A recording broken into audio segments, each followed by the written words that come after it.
Hi friends, welcome back our YouTube channel. ಇವತ್ತು ನಾವು ಪೂರಿಗೆ ಒಂದು ಸಾಗು ಮಾಡ್ತಾ ಇದ್ದೀವಿ. ಏನಪ್ಪ ಸಾಗು ಅಂದರೆ ಹೆಸರು ಕಾಳಿನ ಸಾಗು.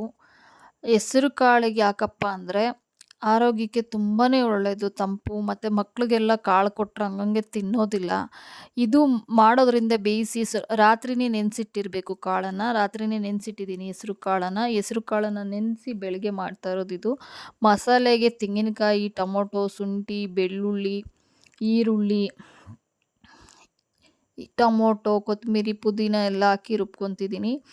ಪಾತ್ರೆಗೆ ಕುಕ್ಕರ್ನಲ್ಲಿ ಮಾಡ್ತಾಯಿದ್ದೀನಿ. ಕುಕ್ಕರ್ಗೆ ಎಣ್ಣೆ ಹಾಕಿ ರಾತ್ರಿ ನೆನೆಸಿಟ್ಟಂಥ ಹೆಸರು ಕಾಳನ್ನು ಹಾಕಿ ನಾನು ಒಂದೇ ಸಲ ಒಗ್ಗರಣೆ ಮಾಡಿ ಮಾಡ್ತಾಯಿದ್ದೀನಿ. ಸಾಸಿವೆ ಹಾಕಿದ್ದೀನಿ, ಎಣ್ಣೆ ಕಾದಿದ ತಕ್ಷಣ. ನಂತರ ಹೆಸರು ಕಾಳು ಹಾಕಿದ್ದೀನಿ ನೆನೆಸಿಟ್ಟಂಥದ್ದು.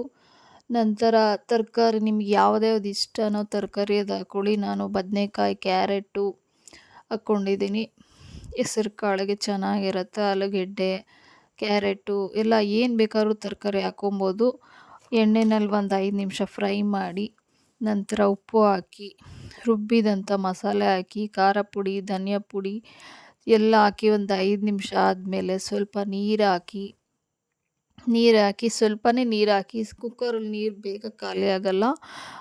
ಸ್ವಲ್ಪನೇ ನೀರು ನೋಡಿ ಹಾಕ್ಕೊಳ್ಳಿ.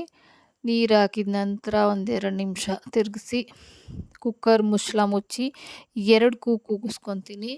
ಇದು ಹೆಸರು ಕಾಳು ನೆನೆಸಿರೋದ್ರಿಂದ ಬೇಗನೆ ಬಾಯ್ಲ್ ಆಗುತ್ತೆ. ಹೆಸರು ಕಾಳು ತುಂಬ ಮೆತ್ತಗಾಗ್ಬಿಟ್ರೂ ಚೆನ್ನಾಗಿರಲ್ಲ, ಬಾಯಿಗೆ ಸ್ವಲ್ಪ ತಿನ್ನೋಕ್ಕೆ ಸಿಗಬೇಕು, ಚೆನ್ನಾಗಿರುತ್ತೆ. ಅದಕ್ಕೆ 2 ವಿಜಿಲ್ ಕೂಗಿಸ್ಕೊತೀನಿ. ಅಷ್ಟರಲ್ಲಿ ಕುಕ್ಕರ್ ಇಟ್ಟ ನಂತರ ಪೂರಿಗೂ ರೆಡಿ ಮಾಡ್ಕೊಂಡಿದ್ದೀನಿ. ಇಲ್ಲಿ ಪೂರಿನೂ ಕಲಸಿ ತಿಕ್ಕಿ ಎಲ್ಲ ರೆಡಿ ಇದೆ. ಇವಾಗ ಎಣ್ಣೆಲಿ ಕರ್ಕೊಂಡ್ರೆ ಪೂರಿ ರೆಡಿ ಆಗತ್ತೆ. ಸೊ ಹೆಸ್ರು ಕಾಳು ಪೂರಿ ತುಂಬಾ ಚೆನ್ನಾಗಿರುತ್ತೆ ಕಾಂಬಿನೇಷನು. ಮತ್ತು ಈ ಸಾಗು ಮಾಡೋದ್ರಿಂದ ಏನಪ್ಪ ಅಂದರೆ ವರ್ಕಿಗೆ ಹೋಗೋರಿಗೆ 2 ಸಾಂಬಾರು ಮಾಡೋಕ್ಕಾಗಲ್ಲ ಮಧ್ಯಾಹ್ನಕ್ಕೆ ಅನ್ನೋರು ಇದನ್ನು ಮಾಡಿಕೊಂಡ್ರೆ ಮುದ್ದೆಗೂ ಆಗುತ್ತೆ, ರೈಸ್ಗೂ ಆಗುತ್ತೆ, ಪೂರಿಗೂ ಆಗುತ್ತೆ. ಇದು ಸಾಗು ಹೆಸ್ರು ಕಾಳು ಇರೋದ್ರಿಂದ ರೈಸು ಊಟ ಮಾಡ್ಬೋದು, ಮುದ್ದೆನೂ ಊಟ ಮಾಡ್ಬೋದು. ಪೂರಿಗೂ ತುಂಬಾ ಚೆನ್ನಾಗಿರುತ್ತೆ, ತುಂಬ ಟೇಸ್ಟಿಯಾಗಿರುತ್ತೆ. ಮಾಡೋದೂ ಈಸಿ, ಸಿಂಪಲ್ ಆಗಿರುತ್ತೆ, ಬೇಗ ತುಂಬ ಟೈಮ್ ಆಗೋದಿಲ್ಲ, ಅದಕ್ಕೆ ಚೆನ್ನಾಗಿರುತ್ತೆ. ನೀವು ಟ್ರೈ ಮಾಡಿ, ಕಮೆಂಟ್ ಮಾಡಿ ಹೇಗಿತ್ತು ಅಂತ ಹೇಳಿ. ಇದು ತುಂಬಾ ಚೆನ್ನಾಗಿತ್ತು, ನಾನೇ ಮಾಡಿದ್ದು ಅಂತಲ್ಲ, ಚೆನ್ನಾಗಿರುತ್ತೆ. ನಿಮ್ಗೆ ನೋಡಿದ್ರೇ ಗೊತ್ತಾಗುತ್ತೆ. ಮಾಡಿ ಟೇಸ್ಟ್ ಮಾಡಿ ಕಮೆಂಟ್ ಮಾಡಿ. ನಾನು ಬಾಕ್ಸ್ಗೆ ಹಾಕ್ಕೊಂಡು ರೆಡಿ ಆಗಿದ್ದೀನಿ. ನಾನು ಟೇಸ್ಟ್ ಮಾಡಿದ ವೀಡಿಯೋ ಹಾಕಿಲ್ಲ, ಯಾಕೆಂದರೆ ನಂಗೆ ವರ್ಕಿಗೆ ಟೈಮ್ ಆಗೋಗಿತ್ತು.